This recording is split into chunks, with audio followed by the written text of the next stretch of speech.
be able to see here. I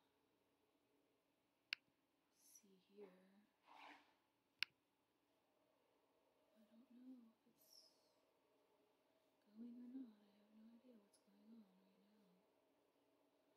So, I guess we'll figure out in 40 seconds.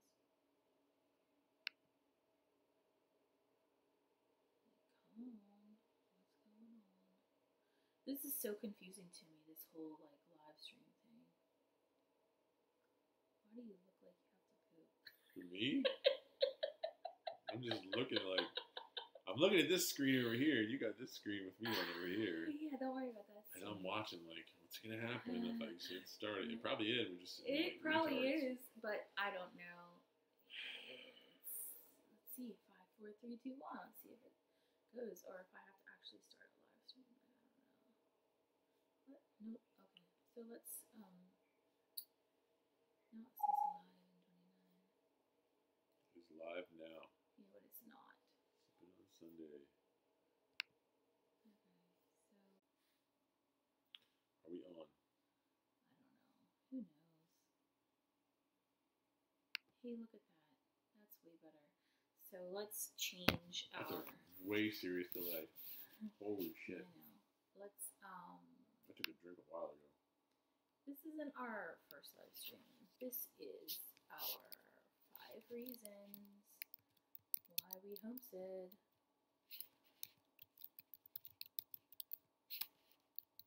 Oh. And now we have to wait for people to join. And hopefully everything will work out. See, it said that up there. I don't know. If you guys like saw a previous stream, like it didn't work, so we had to restart. Because I have no idea what's going on, in all honesty. Like, I tried. Alright, so this live stream is 5 reasons why we homestead, right? Yeah. Yeah. So our first reason. Where's the cue card? Where's the cue card? It's on my hand. Sustainability. Sustainability is our first reason. Oh wait, we didn't even say we can't start. We didn't even say what we're sipping on. We're losers. Okay, Sipping On Sunday. I don't know what you guys are sipping on. But let us know. I have tea. I'm being lazy this Sunday. I don't really want to drink. It's a rainy day. Bourbon and root beer. My drink of choice. Yeah. Okay. Start. So back to 5 reasons why we homestead. Okay, first let's start by saying we don't homestead. No. No, we actually. Nowhere near that. Nowhere near what? Homestead? Homesteading. No, we don't homestead, but we do a lot of things that homesteaders do. We have a piece of land, and we have a little bit of a hobby farm going on, and so we can appreciate what true homesteaders do. Oh my. But there's no way we could be homesteaders because they work their behinds off, and I don't want to work that hard. So Just some physical limitations. there are.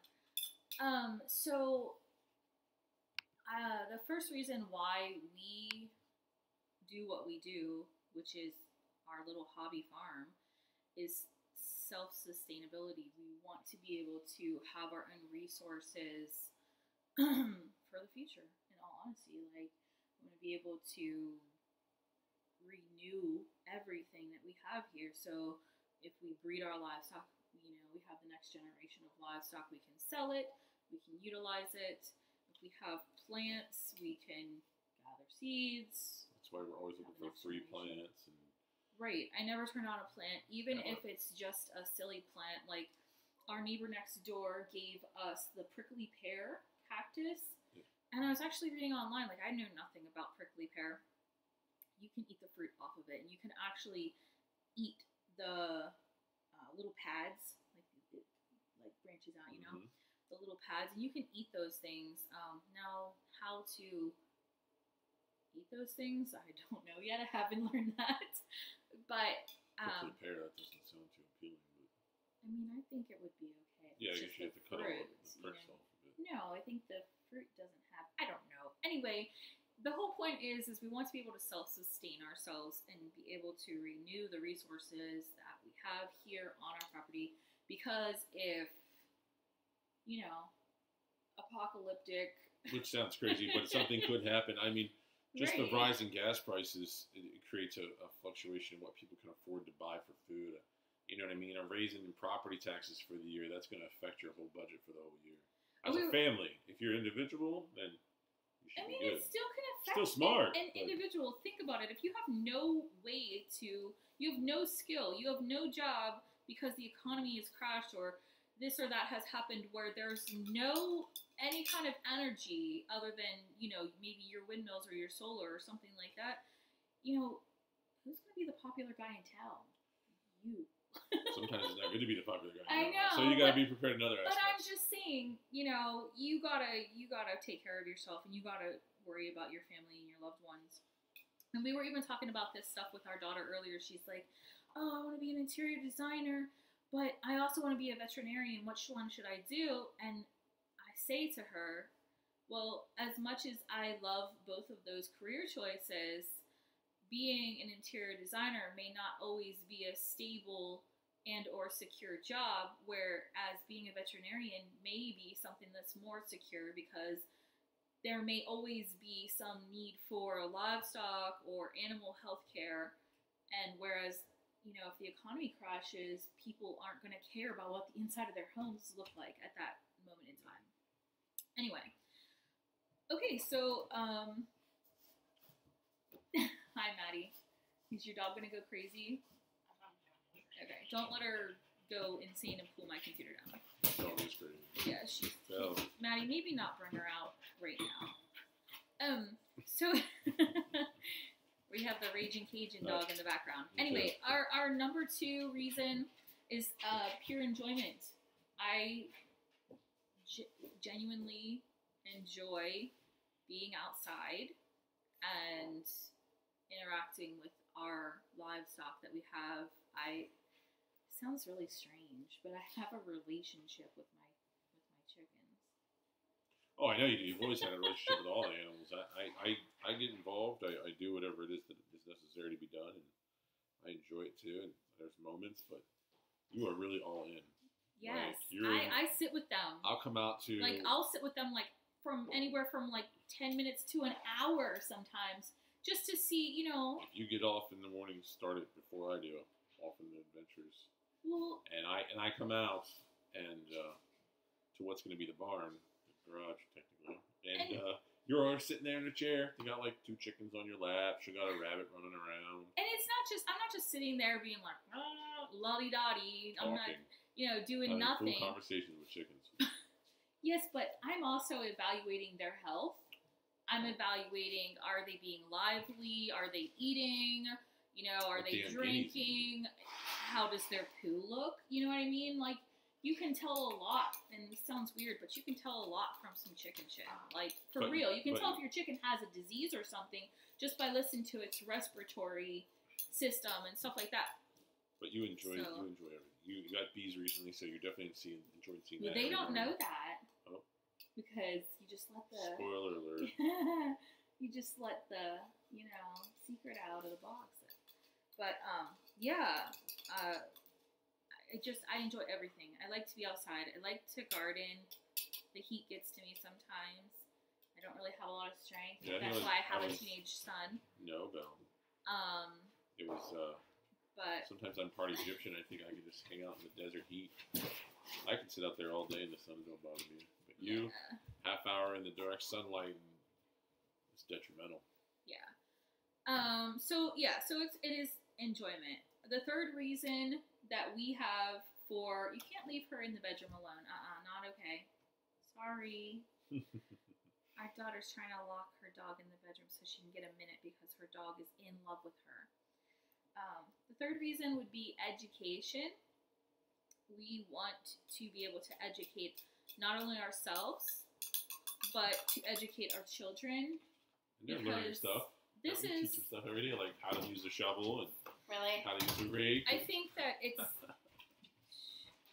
it's important because schools don't educate your children on this type of thing, and this type of thing is something that could really help them in the future to know how to plant a crop, to know how to gather water, to know how to care for livestock, and even, house stuff too, like from keeping a clean home to creating meals for themselves or their families in the future. Yeah. I mean, my son knows how to cook. My daughter knows how to do that. It's a good thing. Yeah, they're learning how to make homemade bread, which is really cool. They found an awesome recipe that everyone digs. Yeah. The old recipe was good, but this one's pretty good.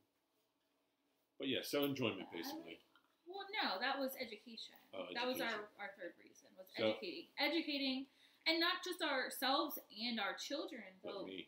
But like, not even that. But like, if we talk to people, I've already talked to people in the store, and I'll say like, okay, the one lady had gone to buy chicken legs for our dogs this one time, and it's because I didn't have chickens or meat chickens on the property yet, and she's like, oh wow, you're buying a lot of meat, and I was like, okay, well that's, mind your own business, because that's just who I am.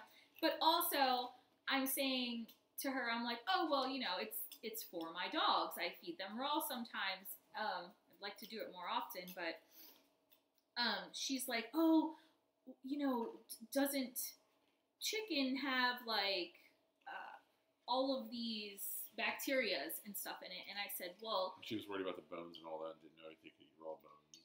And I said to him, if you research it and you know anything about dogs, you know that their bowels actually have these natural bacteria in them that is also already on the chicken. So it's not harming them. Their body's already used to it. And if you think about it, like, think about a canine in the wild. Does he care about what bacteria is in the chicken? You know what I mean? Does he care what's in that squirrel or that rabbit? You know what I mean? Because we found Belle in Louisiana, she was drinking mud puddles and eating plastic. Right, exactly. Their instinct is to hunt and forage, find. Right, forage and find, and they are made but sometimes our dogs are picky, so. Well, our dogs are babied, yeah. But their bodies are designed to do that. Yep. You couldn't do it, no way. Right, we would get sick, but their bodies are designed to do that.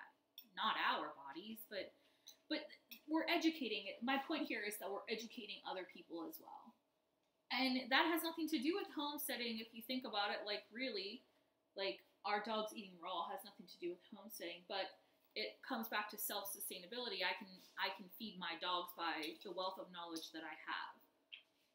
You know what I mean? On our little hobby farm. I agree. I think there's a lot of education involved. We're still learning, and every day we learn something new, especially me. You self-taught yourself. I'm not really the YouTuber type that like watches videos all the time or reads articles. I just go out and smash my thumb or cut my hand. You always say though, you're like you YouTube all the time, but it's beyond YouTubing. It's beyond watching a video. You can't find all the information on just a video.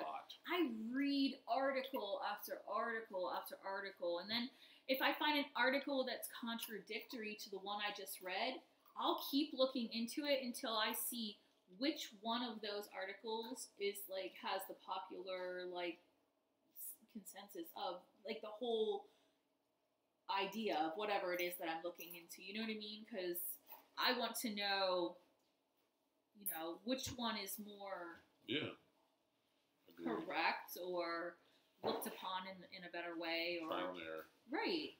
And there is a lot of trial and error in education and educating yourself.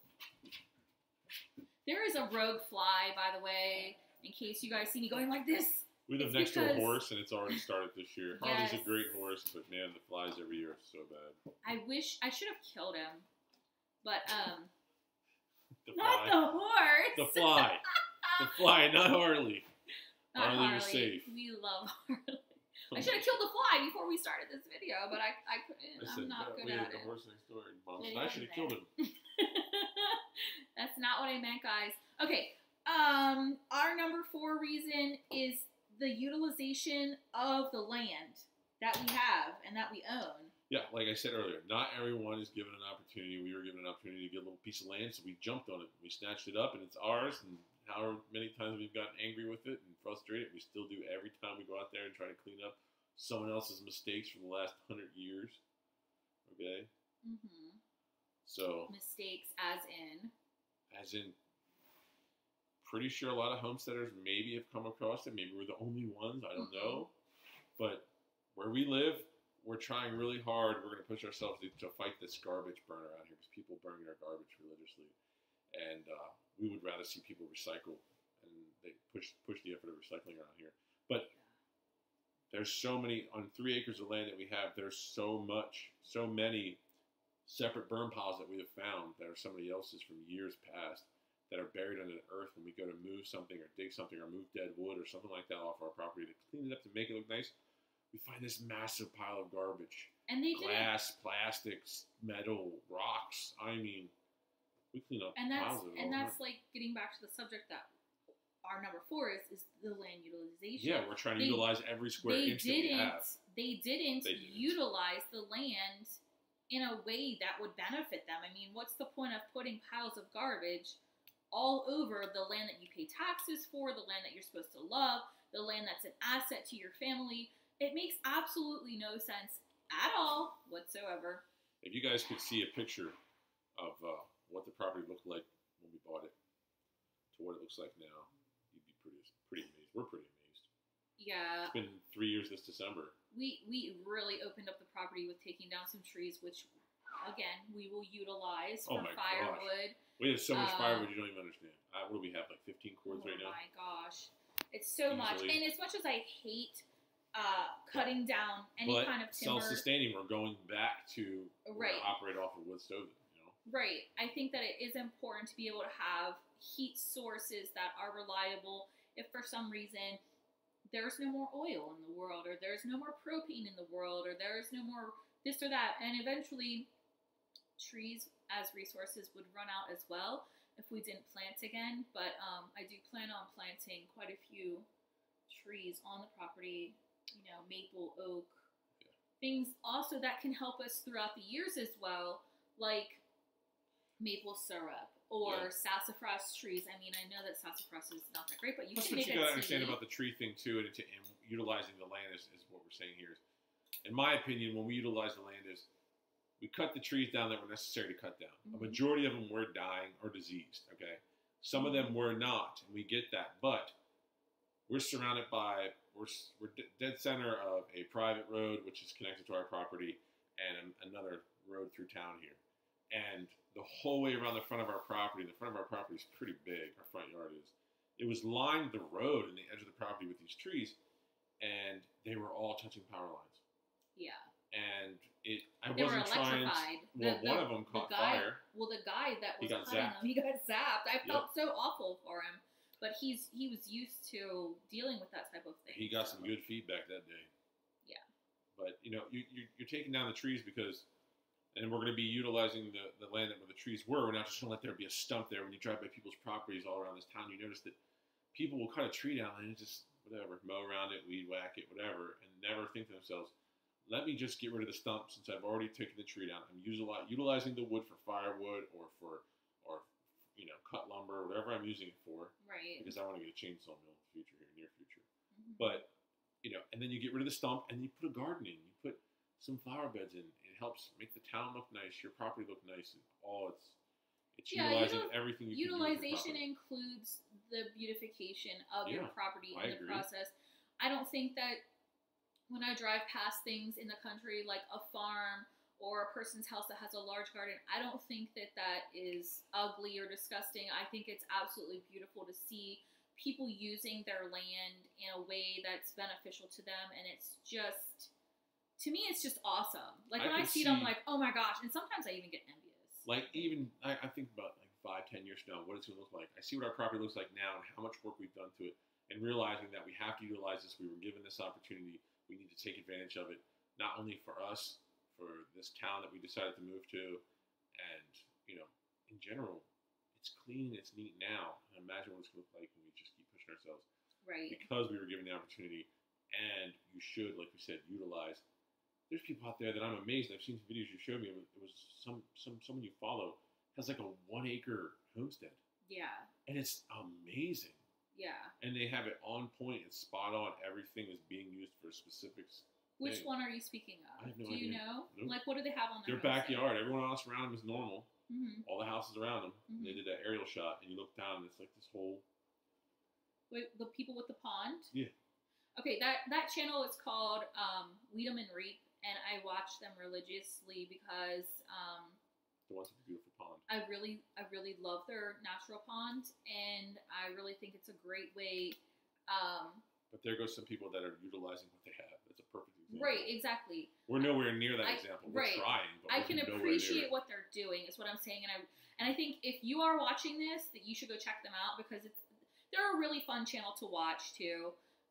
And they use a lot of natural methods as well. So, I mean, go check them out. They really do have a beautiful property. They live in Arizona. They don't personally know me, and I don't personally know them. It's just somebody that I watch. Yeah. But anyway, moving on from utilization and beautification. I wrote it down. Community is our number 5 reason. Community would be our number 5 reason for why we. I think that why we're going to say community and why we're doing this is because we had a really rough start here, and we moved 2 hours away from where we're from, where everyone knew us. Yes. We found this property. We were thinking to ourselves, the price of properties and land and homes and everything down where we were from, only 2 hours south of here, right, were pretty high. The home pricing was really out of our range. Here, and we wanted to pay cash. Let me give them an example because my mom and I both have the same amount of land, and just 2 hours south of me is where she lives. For our property taxes for 1 year is $292. For her property tax for 1 year, $2,100, and that's just 2 hours south of us. So, and their house is from what? I mean, alone their house, but not just the property taxes, but the price of her property, how much she paid for it. Right, they're paying and paying and paying. I mean she must have refinanced the darn thing so many times because it's just the interest. But I mean, that's besides the point. The whole point is community. We moved up here, and we wanted to. What we're trying to do now, we're trying to get more involved with our neighbors all around us and get everyone involved by going to help. We have tons of dirt on our property. We have these beautiful dirt mounds. The people that owned it before us, the only thing nice that they did was they had horses and farm animals and goats and everything before us, and they would just pile up manure and dirt and manure and dirt. We have these huge piles of I love it. Grade A soil that we are growing the most amazing garden in right now. And a couple of our neighbors already knew about it. They were sneaking some of it, I guess they told us, before we bought the property. And then when they noticed someone moved in, they stopped. Well, now I'm friends with these people, and they're like, hey, can I get some of that dirt? I'm like, dude, you know how to get it. Go, it's in the back of the property. Go get it. Right. And then we delivered what, like a block away, a couple houses down, Nate, my son's buddy's aunt. We delivered her a whole load of dirt down to her house for her garden beds. And, just neighbors, you swap plants with the neighbor here, and Nathaniel's involved with the fire hall. And right. Community. But it's not just that. It's not just about swapping and trading and bartering, but also reaching out to people in need. Like, if I have an abundance of eggs, which during the summertime last year, or not last year, the year before when I had chickens, I had so many eggs. I was freezing them. I was making salads. I was literally giving them away. And I think to myself this year, I'm like, food bank. Like, why wouldn't I give it to somebody that needs it? I don't know what else to do with it.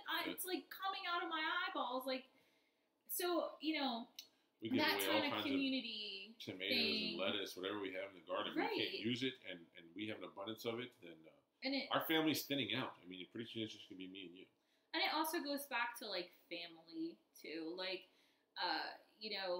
your family, teaching your family, and then they educate somebody in the community, or they link up with somebody in the community. Perfect example, real quick. Nathaniel went to stay at his brother's house for a week. Yes. Okay. Our son Nathaniel is 15 years old. Our other son, Brian Jr., is 19. Yes. 19. I have 5 kids. I don't even remember their birthdays half the time. He's 19, and Nate wanted to go hang out with him in an apartment, so he went and hung out with him for a week in Harrisburg in his apartment, and they went to the grocery store, and Brian Jr., who didn't live with us for a few years, got this whimsical idea from living in California and going to school out there that you just go into the grocery store, the first thing you see what you need to buy, you need, bread. Oh, right there it is. It's $6 a loaf. It's honey wheat. I like it. I'm going to buy that. Like, you know what I mean? Top line this, top line that. So our 15-year-old goes in and he's like, no, you need to understand that you need to, less is more.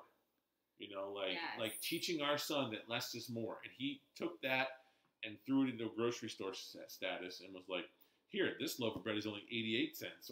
And now you can spend the other $6 on now this you can go buy this. Oh, you don't need Folgers coffee. You need just the store brand because it's the same freaking coffee. Or even, like, I also wanted to say, community-wise, like, reaching out to the community, like, this little challenge I have going on, Whistle Thicket channel has a challenge, the pumpkin challenge that I've already posted, and it's in our... the iris. Yeah, that one too. Sweet Iris Farms has the sunflower challenge.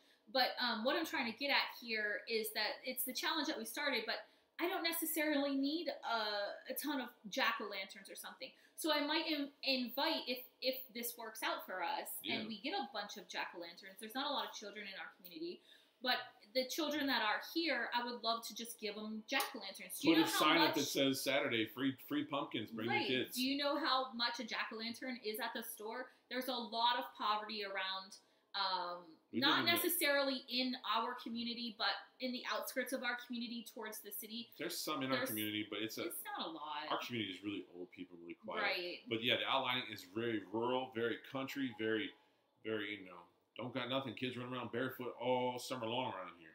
Right.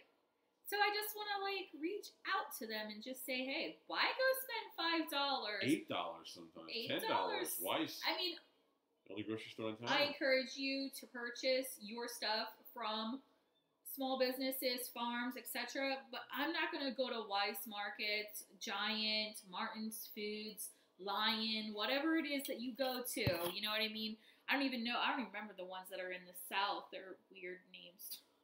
Sorry, guys, if you're from the South. Kroger's. Kroger's.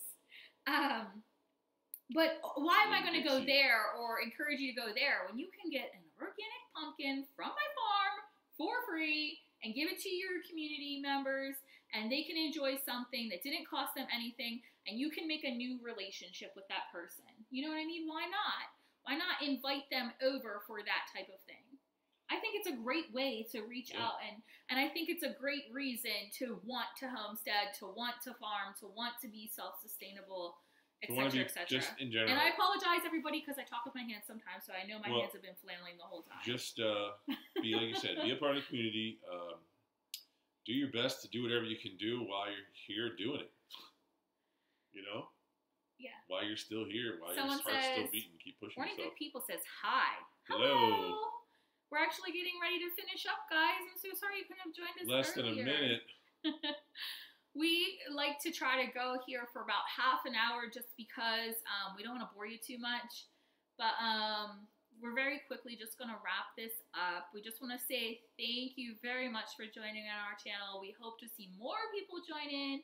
We'd love to talk to everybody. Please, we're just normal people. I know there's some people that follow me, like, what, over 500 followers? Almost 600 Almost now. 600 followers. Look, guys, just come hang out with us for 30 minutes. Like, we're not lame. You don't have to hang out for the whole 30 minutes. No, but just come hang out. But anyway, I just want to say thank you so much for joining in, I'm thinking of starting a farm. Nice. Start a farm. Do it. Yes, do it. Even if it's just like a tiny little patch of something or We have 10 seconds a couple to say that thing. Oh, we can go over by a little bit. I'm going to talk to this person. I didn't know you could go over. I thought it shut off. No, I can do over. Cool. I want to. Let's just keep going. Well, I just want to talk to them really quick. I think that it's really important if you start a farm. It doesn't matter. Your farm can be like a quarter acre. It can be like you can get a goat. 0.1. You can have like 2 chickens. To me, that's a farm. Yeah, it's what you love, and you should do it. Do it. Totally. I totally encourage you. Not only will it give you time, it'll give you a hobby, give you something to do, give you something to look forward to every day in this sometimes dismal world we live in now. I know. Some days it's just like, why did I wake up today? So you wake up and you're like, but this is happening, that's that's and happening. you see all these beautiful things and you're like, this is why I'm alive. This is why I'm doing this. you know, or you see the joy on your children's faces from something like my son came out and was learning about the cut and come again lettuce, you know, foraging method, and he was like, really? And I was like, yeah, because he's always in our garden eating. Just sit in our garden and eat. Yeah. So anyway, thank you so much for showing up. Thanks for joining us. If you didn't have the time to come and join us during this time, it will be on our channel. It will be recorded. Also, just wanted to throw out there, I don't know if it's actually going to happen or not, but we're thinking about getting rid of the bus. We're thinking about selling it. So if you're interested, you can email us. Our information will be on the basic info underneath the comment something back to us if you can't find it or whatever. Yeah, if you need it, you can comment to us and we can give you the information. It'll be there and we can give you more info on the bus. Yep. So All right, guys, we'll see you next time. Bye.